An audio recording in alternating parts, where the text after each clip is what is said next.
Hey guys, this is Vivek. Welcome to my channel again. एक और video बहुत ही interesting और बहुत ही इंफॉर्मेशन वाली आपके लिए अगेन मैं ले आया हूँ।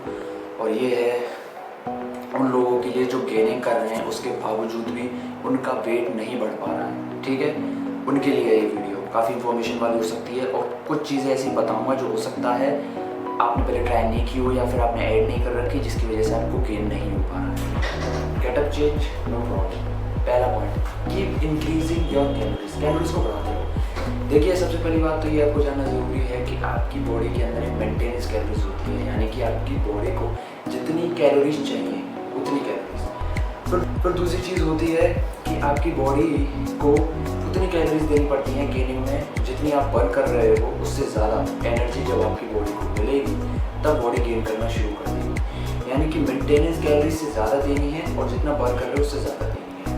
हो सकता है उस स्टेज तक उतनी कैलोरीज आपने अभी तक ना बढ़ाई हो जिसकी वजह से गेनिंग ना हुई हो, और हो सकता है टाइम थोड़ा निकल गया हो, उसके बावजूद भी वेट ना बढ़ रहा हो क्योंकि उस स्टेज तक अभी कैलोरीज नहीं आ पाई है। तो मेन चीज़ ये है कि कैलोरीज को तब तक बढ़ाते रहो जब तक रिजल्ट आना शुरू ना हो, और तब तक बंद मत करो गेनिंग को जब तक रिजल्ट आना बंद ना हो जाए, यानी कि बॉडी पे फैट चढ़ना शुरू ना हो जाए। दूसरी चीज़ ये है कि आपने कटिंग से जब गेनिंग में छलांग मारी है तो डेफिनेटली आपकी बॉडी एक कटिंग मोड में थी, यानी कि आप ज़्यादा एक्टिविटी कर रहे थे जिस वजह से वो रेस्ट मोशन में भी, रेस्ट स्टेज में भी आपकी जो बॉडी है वो फैट बर्न करती है, यानी कैलोरीज बर्न करती है। कटिंग मोड उसे बोलते हैं। अब वहाँ से आप हट के गेनिंग में आए हो, डेफिनेटली बॉडी को उस मोड में ढलने में, उसमें आने में टाइम लगेगा। ठीक है, तो बॉडी को कैलोरीज बढ़ाते रहो और उस मोड में आने में टाइम लगता है, इस वजह से वेट करना बहुत ज़रूरी है। पेशेंस रखो, डेफिनेटली बॉडी गेन करेगी गेनिंग में। दूसरा पॉइंट ये है कि चेंज योर फूड। अगर आपको ऐसा लग रहा है कि आप एक जैसा फूड बहुत लंबे समय से खा रहे हैं गेनिंग में, उसकी वजह से भी बॉडी रिएक्ट करना बंद कर देती है। तो फूड को चेंज करना बहुत ज़रूरी होता है उस वक्त पे, बॉडी को लगातार रिएक्ट करवाने के लिए। हो सकता है आपकी दूसरी तीसरी गेनिंग हो और उसमें भी आप सेम फूड स्टफ्स यूज़ कर रहे हो, उसकी वजह से भी गेनिंग में बॉडी रिएक्ट करना बंद कर देती है। सेम गेनिंग में भी आप सेम तरीके का खाना खाते जा रहे हो, उस वजह से भी गेनिंग करना बंद कर देती है। तो ज़रूरी है कि आप फूड में चेंज करो। जिस तरीके से आप ओट्स खा रहे हो ब्रेकफास्ट में, तो उसकी जगह मूसली ले लो, कॉर्नफ्लेक्स ले लो, और भी बहुत सारी तरीके के। एग्स की क्वालिटी बदल दो, बढ़ा दो, या फिर एग्स को बढ़ा दो।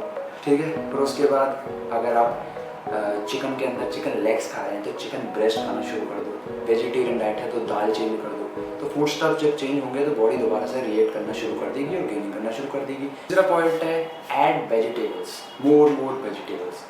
कुछ लोग इसको नेगलेक्ट करते हैं, ध्यान नहीं देते हैं कि अपने फूड के अंदर वेजिटेबल्स ऐड नहीं करते हैं एज अ सैलेड। ठीक है, वेजिटेबल्स होना बहुत ज़रूरी है। पहली फाइबर देते हैं वेजिटेबल्स की, जो सैलेड बना के आप खाते हो वो। और दूसरी चीज़ ये है कि वो कहीं ना कहीं हमारे डाइजेशन में हेल्प करती है। जो हम मैक्रोन्यूट्रिएंट्स के लिए जो स्टफ्स यूज़ कर रहे हैं, कार्बोहाइड्रेट्स, प्रोटीन, फैट्स, उनको पचाने में, उनका मेटाबॉलिज्म करने में और डाइजेशन करने में वेजिटेबल्स बहुत हेल्प करते हैं। तो डेफिनेटली ग्रीन वेजिटेबल्स आपको खाने चाहिए। बहुत सारे तरीके के सैलेड आते हैं, जैसे कि आप खीरा खा सकते हो, टमाटर खा सकते हो, उसके बाद ब्रोकली है। ठीक है, ये थोड़ा महंगी हो जाती है। स्पिनच ले सकते हो, स्पिनच बहुत सस्ता होता है। ये सारी चीज़ें आप वेजिटेबल्स के रूप में यूज़ कर सकते हो एज अ सैलेड।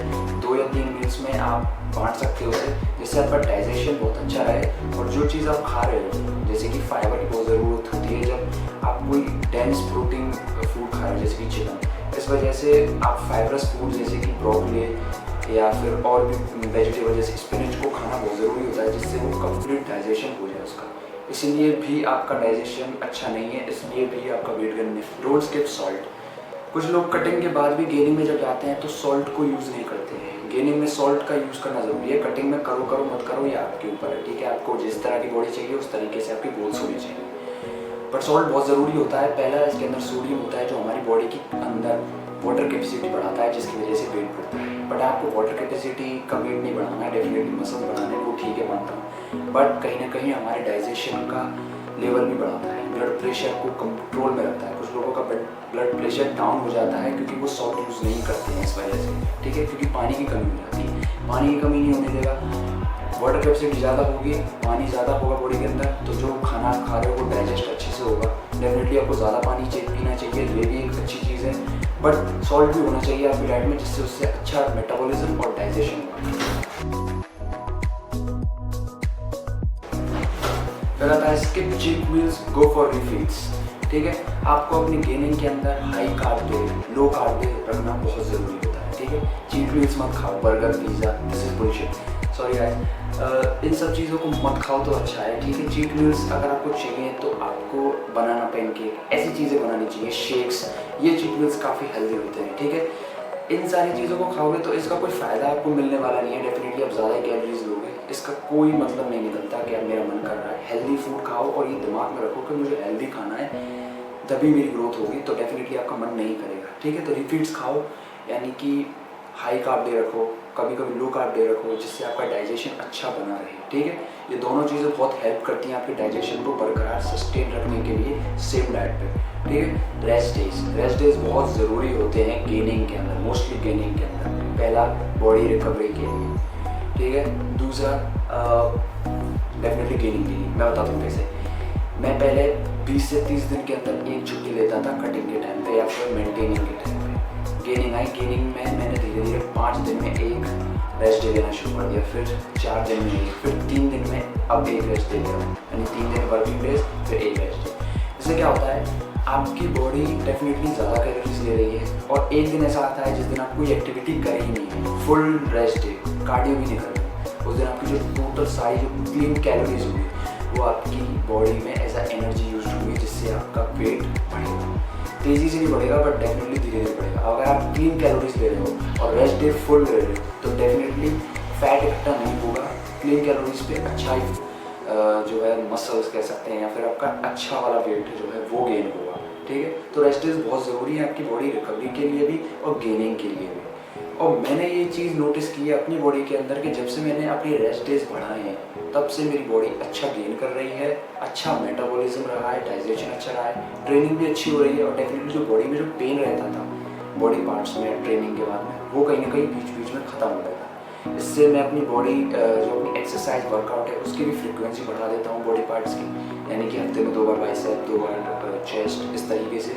और रेस्ट डेज जब ज़्यादा होते हैं तो इस वजह से आप उसे अच्छे से यूज़ भी कर सकते हो। ठीक है, और डेफिनेटली ओवर ट्रेनिंग नहीं होगी इस चीज़ से, तो रेस्ट डे इसलिए भी अच्छी है। और दूसरी चीज़ मैंने नोटिस की है कि जब से मैंने रेस्ट डेज बनाए हैं बॉडी अच्छे से गेन कर रही है और एकदम से उसका वेट बढ़ना शुरू हो गया है। यानी कि एक वक्त जब मैंने शुरुआत की थी तो मुझे भी ये प्रॉब्लम थी कि मेरा वेट जो है बढ़ नहीं रहा था, एक ही जगह पर रुका हुआ था गेन करने के बावजूद भी।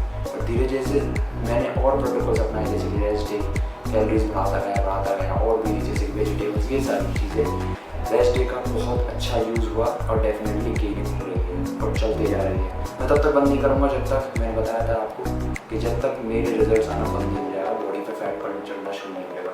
मैं कोई एथलीट नहीं हूँ, मैंने अभी कोई सोच नहीं रखा बॉडी बिल्डिंग कॉम्पिटिशन में कम्पीट करने का, इसलिए मेरे पास ढेर सारा टाइम है गेनिंग का। जब तक फैट नहीं आता है मेरे पास कोई फिक्स टाइम तो है नहीं प्रोटीन। दूसरी चीज़, आपको 50 से 100 कैलोरीज तक ही अपने एक हफ्ते के अंदर कैलोरीज बढ़ानी चाहिए, उससे ज़्यादा नहीं। इससे ज़्यादा बढ़ाओगे तो मुश्किल से 150 बस, इससे ज़्यादा करोगे तो डेफिनेटली बॉडी ज़्यादातर कैलोरीज को एज ए फैट स्टोर करेगी, ना कि मसल में जब यूज़ होगी जब एक अच्छी लिमिटेड वे में कैलोरीज बढ़ेंगी। ठीक है, तो ये बहुत ज़रूरी टिप है, आपको करनी चाहिए। ये सारी चीज़ें हो गई आपकी, इसी से आपका वेट बढ़ जाएगा 100% सोल्यूशन। अगर आपने कोई भी ऐसी चीज़ें जो इसमें से मिस कर रखी है या फिर सारी मिस कर रहे हो, सब कुछ यूज़ करो और डेफिनेटली रिजल्ट्स देखो। ठीक है, अगर वीडियो अच्छा लगे और रिजल्ट्स मिलना शुरू हो जाए तो वापस आके सब्सक्राइब कर देना। तब तक के लिए स्टे ट्यून्ड, जय हिंद, गुड बाय, शुक्रिया।